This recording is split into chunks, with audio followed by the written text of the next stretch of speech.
Most people, if they were asked, would probably be able to tell you roughly what they thought a reptile was. They would probably say they are these cold-blooded, scaly things that lay eggs, such as lizards, snakes, turtles, tortoises, crocodiles, alligators. And if they live in New Zealand, they'd probably mention the tuatara as well.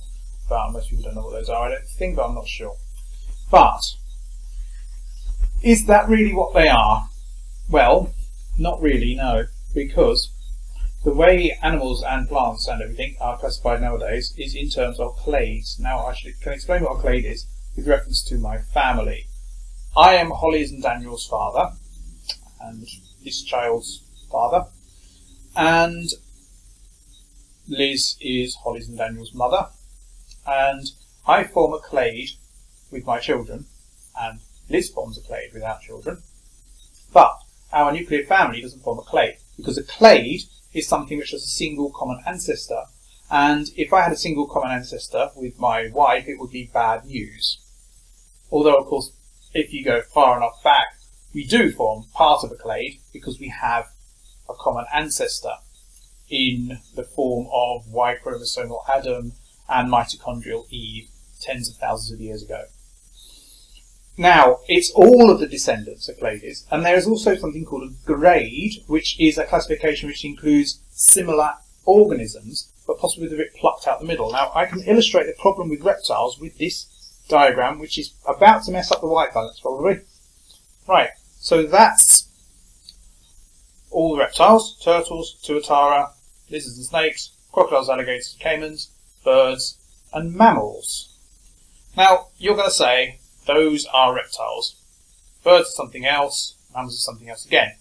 But if you go back far enough, this is back in the time of the dinosaurs, you find that crocodiles and birds, actually that's slightly before the time of the dinosaurs, because birds are a kind of dinosaur.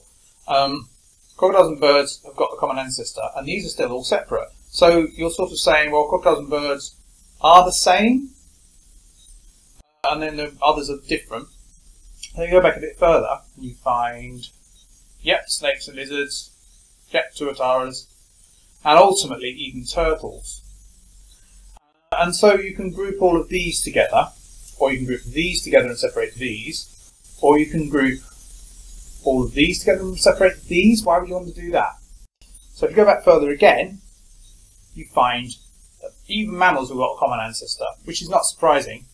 But the thing about mammals having a common ancestor is these here, these descendants of mammals, are mammal-like reptiles, so that's what they're called. They don't really have anything in common with other reptiles.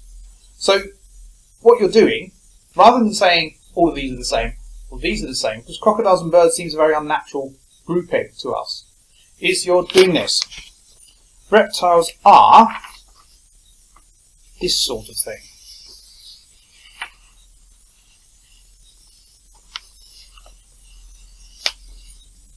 So you've got your blobby thing like that, and that includes all of those. It's a bit not really very neat. So that's why you can't really say that there is such a thing, because reptiles are a grade, i.e. they've got a lot of things in common, but they're not a clade. And there are other things that are grades as well. For example, pangolins and armadillos seem to be quite similar, but in fact they're not closely related to each other at all. According to Linnaeus, sloths and monkeys are all primates, but of course they're not. They are a grade rather than a clade. And I generally like this, but I do also think that there is a sort of emphasis on taxonomy based on evolution. And can I first say, first of all, creationism is blasphemous, and I reject it completely. It's also unscientific.